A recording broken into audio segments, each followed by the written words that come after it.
Hey everybody, welcome back to the channel. If you will, take a minute, hit that subscribe button, leave me a comment, even if it's just to say hello. I try to reply to all the comments and everything on the videos. If you have a question about anything you see on here, please let me know and I'll answer it the best I can. The last video I showed how I put the reel and why I put the reel where I did. Today we're going to start. We got Flexzilla water hose here. This will be coming from the spigot of the house to our trailer. I've got two ways that I can run this. As you see, I got this inlet here. A water hose will screw right in. It's got the inlet filter there. The rubber hose runs, comes down here, it goes into this T. This hose here is going to be feeding the pressure washer. So I can completely bypass my tank and run right off the spigot if I'm at a house that's going to push enough, city water or whatever, or good well water. I can run it right off that water hose, not worry about the tank. The other way is I have the buffer tank plumbed, have this valve here. I can open that up, it runs through my filter, run through and supply my pressure washer. As you see, I got a valve on this side that I can close so that it'll work that way. Now the main reason I did that is because trying to do the lawnmower and pressure washing on here together, my tank has to be on the nose of the trailer. The weight distribution on that, the tongue weight isn't exactly what you're looking for there. It's a little too much weight forward of the axle, but I won't be running around with this thing full. I don't have a need to. I've only got a 4 gallon per minute machine.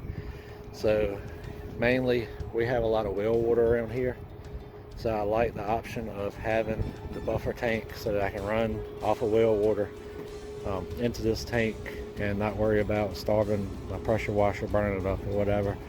So the tank's there as an option. I just won't be running around with 125 gallons in the tank on the nose of the trailer. Now if I'm at a place that has well water, then here's your supply line. As you see, I got a Y adapter. I got a quick connect from my water hose, so the water hose connects to the spigot. Quick connect to that. There's your inlet. Goes to the Hudson float valve on the tank.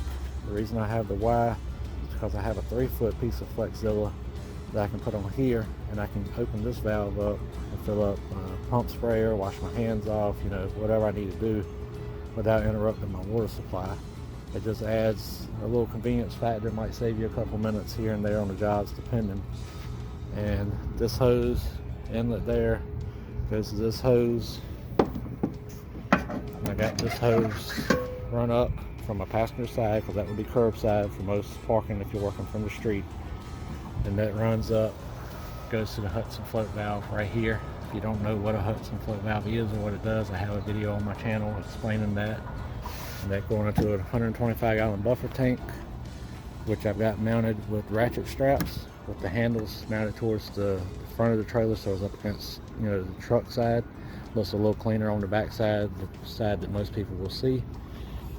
Got these D-rings here for the straps. I've got them screwed through the wood floor of the trailer on the front side here.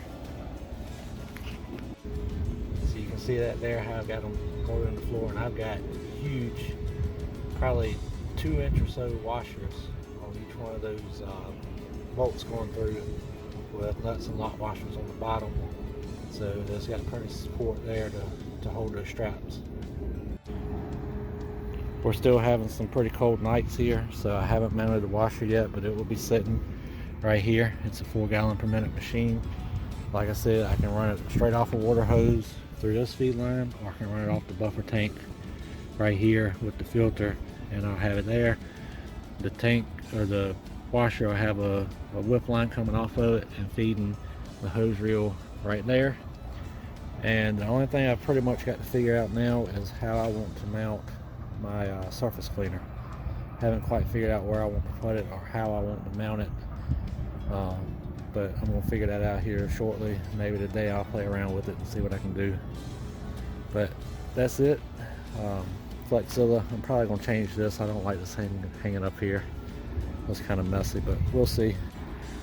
Another reason for the buffer tank is it draws attention. If you see the lawnmower on the trailer, people will say, hey, that dude cuts grass. Well, they see a big old water tank up here, and some water hoses and the hose reel back there. They're gonna say, hey, that dude probably pressure washes, you know, does something.